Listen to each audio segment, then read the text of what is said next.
berdua ini dari kelas ekonomi A yang diajarin oleh sama Miss Melni. Nah, hari ini kita tuh mau bahas sesuatu yang mungkin kita rasain akan ngerasain dan kita nggak terlalu pikirin.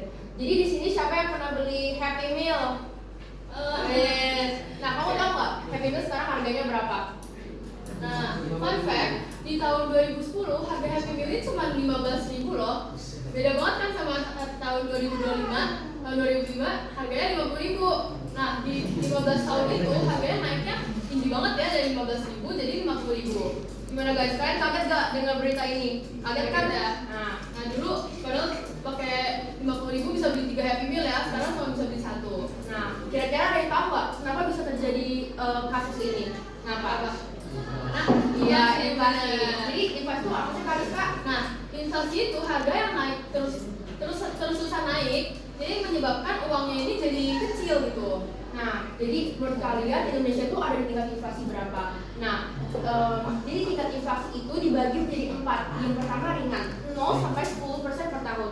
Jadi ini di sini mungkin kita nggak terlalu ngerasain. Jadi sistem ekonomi Indonesia itu masih bisa berjalan dengan baik.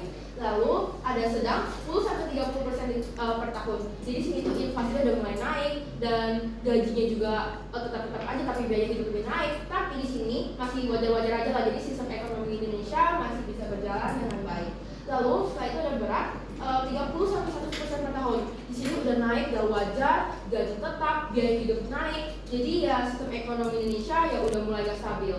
Setelah itu ada hiperinflasi, ini udah ekstrim banget, ini kayak udah tingkat yang parah-parah banget, dimana kayak kalian mau beli barang itu bisa harganya bisa naik dalam waktu yang sesingkat-sesingkatnya mungkin.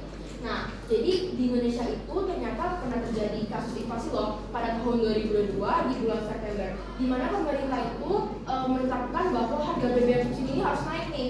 Nah, tentunya kita sebagai masyarakat atau ekonomi kalian kayak, waduh berasa nih harga BBM jadi naik. Nah, kalau kalian pikir kayaknya cuma berfaktor pada transportasi doang, ternyata kalau ini juga kayak berefek pada banyaknya elemen di masyarakat. Pertama transportasi, di mana ongkos angkutan umum menjadi naik. Lalu juga berefek pada bahan pokok makanan jadi naik, karena mau nggak mau mereka harus naikin harganya karena distribusi mereka lebih naik harganya. Setelah itu yang terakhir ada biaya hidupnya naik, gajinya tetap.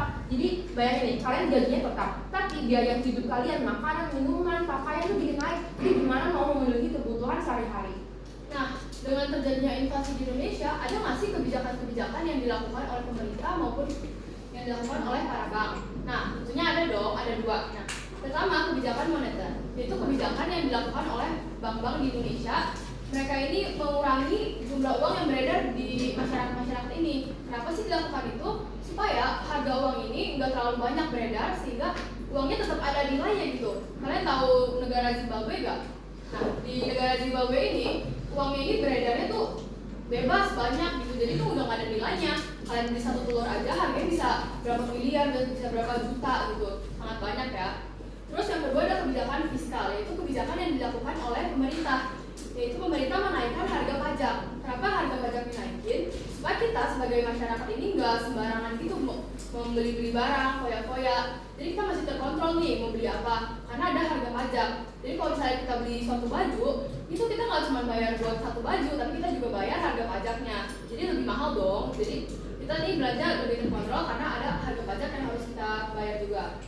Dan kita sebagai murid-murid yang masih belajar, masih sekolah, kita bisa loh tahu cara mencegah inflasi. Jadi nggak cuma tahu apa itu inflasi, tapi kita juga bisa bantu mencegah inflasi terjadi di Indonesia dengan cara kita nggak boros, terus kita menabung, terus kita juga lebih bijak lah menggunakan duit, menggunakan uang, dan kita tentunya harus mengerti apa itu inflasi. Kita harus ngerti supaya kita bisa mencegah dong tentunya. Nah, yang terakhir kita akan satu ajakan 1, 2, 3. Inflasi naik, kita nggak cuma bisa